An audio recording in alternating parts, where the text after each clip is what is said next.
Who am I, and why do I care so much about your superyacht career? Work on a superyacht, move up through the ranks, and maximise your potential. Hello and welcome to Work on a Superyacht. Now, before I do anything else, I want to say a huge thank you to the superyacht captain who recently shared one of my videos with his community. It's a massive boost for a small channel like mine, and I really am very grateful. As you can see, I'm still away from the yacht, on leave, taking the opportunity not to shave. What do you think? And I've been looking back at my videos to date, and I kind of feel like I haven't done a very good job of showing you who I am, how I got into the superyachting industry, why I started this YouTube channel, and why I care so much about you and your superyachting career. It's also been brought to my attention that in some of those videos I'm not very natural, and I guess the reason for that is because I'm just so keen to make sure that I give you guys the right information. So this time I thought I'd do something a little bit different and film it sitting on the bed. Now this is a bit of a departure for me because I never sit on the bed. I sleep in the bed, but I don't sit on the bed. But there's method in the madness because I thought it might just help to relax me so that I could just talk to you guys naturally. So, if you're not subscribed to the channel already, please go ahead and click that subscribe button and the bell icon, and then let's take a journey back in time 15 years ago to my 18th birthday, because I'd like to give you a brief overview of my adult life. There I am, enjoying my very first drop of alcohol. Yeah, right. And standing next to my wonderful sister, there she is, so proud of her little bro, hitting that big 1-8. And it would have been a couple of months after this that I left school and headed out into the big wide world. First stop, a job at a skipyard where I drove a digger much like this one. I then headed off to the Philippines to volunteer on a marine conservation project. I was diving twice a day for a total of 5 months on some of the best reef going, and I also completed my dive master qualification. I then went to university to study automotive design, decided after a year that I wasn't any good at that wasn't for me, and so I switched onto yacht design. Whilst at university, I spent one of the summer holidays working as a dive master in Tiaman Island in Malaysia, and I also spent 5 months on a placement at a yacht design studio in Milan called Hot Lab. Now at the time, Hot Lab were very small, but if you go and check them out, you'll see that they've actually gone on to design some really very well respected yachts. Upon graduation, I decided that no, yacht design wasn't for me. I wasn't any good at that. And this is a trend, or rather a pattern, that you're going to see throughout this story. But no, that wasn't for me, so what could I do? I know yacht brokerage, and I managed to secure myself a placement working for Morley Yachts. Again, a small company at the time, but if you go and check them out, you'll see that they have since sold some big name yachts. That took me first to Tunisia for 3 months, at which point there was a revolution, and I was living down the road from the president's residence, and after a couple of days of tanks parked outside, helicopters flying overhead, streets all barricaded, and the sounds of gunshots ringing out throughout the neighbourhood, we decided that maybe that wasn't the best place to be. We fled the country, and I spent the remaining 3 months of that placement in Antibes in the south of France. Of course, by the time the placement came to an end, I decided that yacht brokerage, no, I wasn't any good at that. That wasn't for me. I know what I'll do. I thought I'll become a member of yacht crew. I got my first yachting job July 2011, a seasonal position based on a motor sailor in Sardinia. Next up, I got a job on a 60-metre Benetti, where we did a season in the Caribbean and in the Mediterranean. Then moved on to a third yacht, temp position, Caribbean season. Then onto a fourth yacht, permanent this time, still a deckhand, where we did the Baltic Sea, the Mediterranean season, and then we did an Atlantic crossing where I left them in Colombia. It was around this time that I also decided that I wanted to take up skydiving. I had ideas that I wanted to learn to fly a wingsuit and jump off mountains in the Alps. Obviously that never actually came to anything, but I did the course nevertheless, and there I am in my yellow jumpsuit. They used to call me the Canary. And then after that I moved on to my 5th yacht, 10th position this time, shipyard period in Barcelona. Then onto the 6th yacht. It's 2014 now. Summer's about to start and I joined the yacht in Genoa. We did the Genoa Charter Show and then we did a charter at the Monaco Grand Prix. And it was at this point that I decided, nope, yacht crew member, that's not for me. I'm out, I'm going to go and do something different. So I went home and I decided that, hey, that Mark Zuckerberg fella, he's done rather well with that Facebook website. Maybe I could set up a social media platform specifically for yacht crew. I came up with a name, Yachtobox. I still think it's quite good. I designed a website. I had it built to the tune of £3,500. Thereafter, funds started to run a little bit low, so I went and did a temp deckhand position on a yacht in Turkey, and then another temp position back in Barcelona. I was still working on the website idea meantime, but I eventually decided that no, I'm not any good at that. This is not for me. And unfortunately, it never saw the light of day. I believe it's probably still sitting up on a server in the cloud somewhere, dormant, no one's ever seen it. So, what to do? Well, I decided to head to London and get myself a job as a travel agent at the Flight Centre. I think I was there for maybe 3 or 4 months before deciding that, no, this is not for me. I'm no good at this. I'm going to move on. At which point I started a succession of random temp jobs. I got up to all sorts. I was working in a department store warehouse setting up products for photo shoots for their Christmas magazine. I did a few days' work at some of the Google offices. I helped out a carpenter who was building a fence at a house in Notting Hill. And then I got a little bit more of a long-term temp job working at a bank in Canary Wharf in their post room. What I would do every morning is get all of the post that had been received into the building and then distribute it across all of the floors. A lot of it was just Amazon boxes because people were allowed to get their personal items sent, so I would deliver it direct to their desks. It was actually quite nice. Everybody likes to receive their Amazon parcel. They were always happy to see me. Whilst doing my rounds, day after day, I got noticed and I was actually offered to go and get a proper job there. But no, I decided that's not for me, and I continued working in the post room for a month or 2 more before my uncle stepped in and just sort of said, "What are you doing? Where is all of this going?" And he helped to focus me a little bit and get me to find a job that was actually making use of my experience to date. I eventually landed a job with Camper & Nicholson's at their London office, but maybe 6 or 7 weeks later, the department that I had been employed to work in was closed down, and that job came to an end. It was at this point that I thought, you know what, that whole yachting thing, it wasn't so bad after all, so I'm going to go back to working as a yacht crew member and make it work this time. I went back to the south of France, 9th yacht, temp job, deckhand.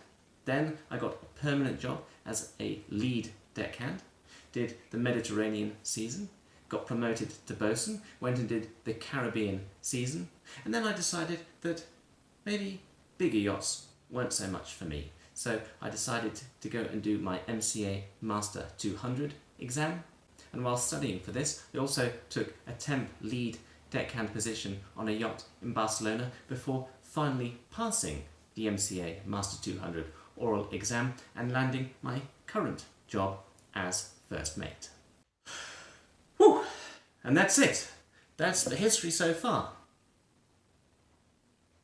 And I know it's been 15 years, but that's quite a lot of stuff to have packed into that time.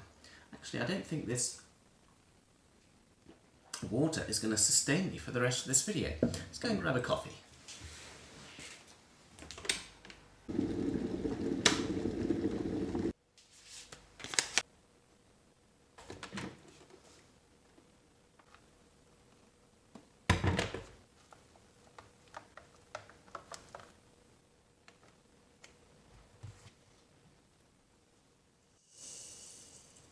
Have you ever used one of these things? They're actually really good.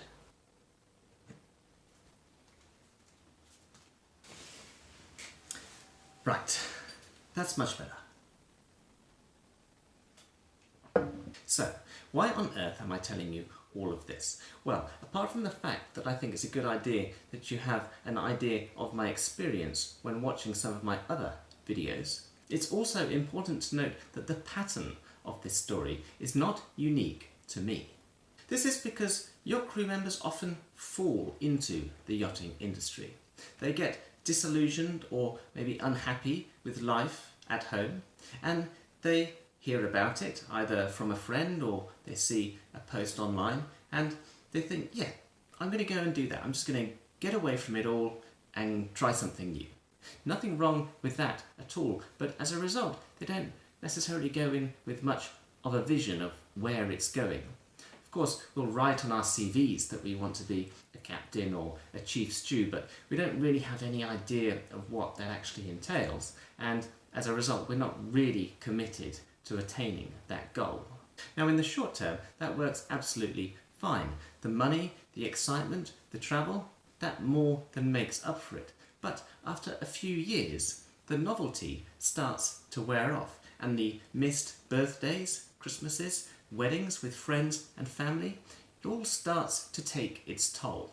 And it can eventually come to the point that we start to resent the yachting industry. We resent the fact that it prevents us from living a normal life, despite the fact that maybe 2 or 3 years previously we abandoned normal life because we decided that that wasn't for us. It's at this point we find that all the money that we've been earning and saving becomes a bit of a double-edged sword, because it allows us to just walk away and, if we really wanted to, just go and sit on the beach for a couple of years. We could afford to. The thinking is that by taking a break from yachting, by having a little bit of time off, we'll work out what it is that we really want to do. And during that time, we'll be presented with so many options. There's always options and possibilities being shown to us online, particularly on our phones, pinging away all the time. You could do this, you could do that. And so we try this and we try that. And we're searching for something that's just going to feel right and that we're going to be happy with. But it's kind of like there's this hole that we just can't fill it. Nothing we do seems to work. What I have learned from my experience is that this is happening because we're focusing on the wrong things. Now, I learned this from a book I read by Simon Sinek called Start With Why. And it makes sense. We all know what we're doing, earning money. We all know how we're doing it, working on a yacht or trying any one of the other options available to us. But why are we doing it? There are many whys that people give. Money, fame, travel, status. But all of these are just things. They speak to this, but they don't speak to this. They're very poor motivators, and when the going gets tough, they don't fire us up enough to really stick with whatever it is that we've chosen to do. Your why, on the other hand, that should be something that gets you really excited, that makes the hairs on the back of your neck stand up. Your why is more of a belief. It is an unchanging belief, and it doesn't really matter what you're doing or how you're doing it. Your why, it can stay the same. This is what I want to prepare you for as you look to get into the yachting industry and just get you thinking about where it's all going. Because the thing is, you can go really far with your yachting career. There are so many possibilities and you can do really, really well for yourself. But trust me, it's hard. It's not just a big old party, having a laugh, travelling around the world, earning loads of cash. It's not like that. It's really hard, and goodness knows I have struggled with it. Not necessarily talking about how hard the actual work is, but just the whole lifestyle in general. As I say at the beginning, it's all very exciting, but that soon starts to wear off. And when it does, you're going to need something else to help push through. Without it, you're just going to fall off track like I did and like so many others have. And you're going to be stuck trapped almost between this rock and a hard place, where you've got, on one hand, earning good money as a yacht crew member, but hey, look, it's stopping you from living normal life. And then on the other hand, normal life, well, that's all well and good, but I'm just not earning enough money as I do in yachting. And you're just trapped in this space and you feel like there's nowhere else to go. But there is a middle way. There is a way to bridge this gap. I look back now and I see that I could have been a great car designer, a great yacht designer, a great dive master, a great yacht broker. I had many opportunities to be a great yacht crew member. I could have had a great website. I could have been a great travel agent. But to be great at any of these things, I needed the focus and the consistency that could have never come from my normal goals of earning loads of money and retiring early. They just weren't enough motivation to stick with anything long enough, to see anything through to its conclusion. Now, of course, life isn't about straight lines from here to there, going the most direct route and always knowing what actions to take along the way. We all must go on our own journey, wending and winding, making mistakes, learning things. But I kind of look at my story and feel like I could have gone on a journey. I could have had those great experiences. I could have made those mistakes. And then I could have learned the lessons first time round, rather than making the same mistakes over and over again and never learning the lessons. We've all heard the saying that the definition of insanity is doing the same thing over and over again and expecting a different result. Now, I looked this up, and apparently Einstein never said this, but somebody said this. At least I just said it right now. And it's true. You know, working on a yacht? No, don't like that. Do something else. Back to yachting. Something else. Something else. Always just bouncing around with no real idea of where you're going. Now, of course, if this works for you, then that's absolutely fine. But I know it didn't work for me. It just never brought me any joy. And as I say, I always felt like just something was missing. You know, something was missing and I didn't know what it was. Now I do have a why, and I want to share it with you.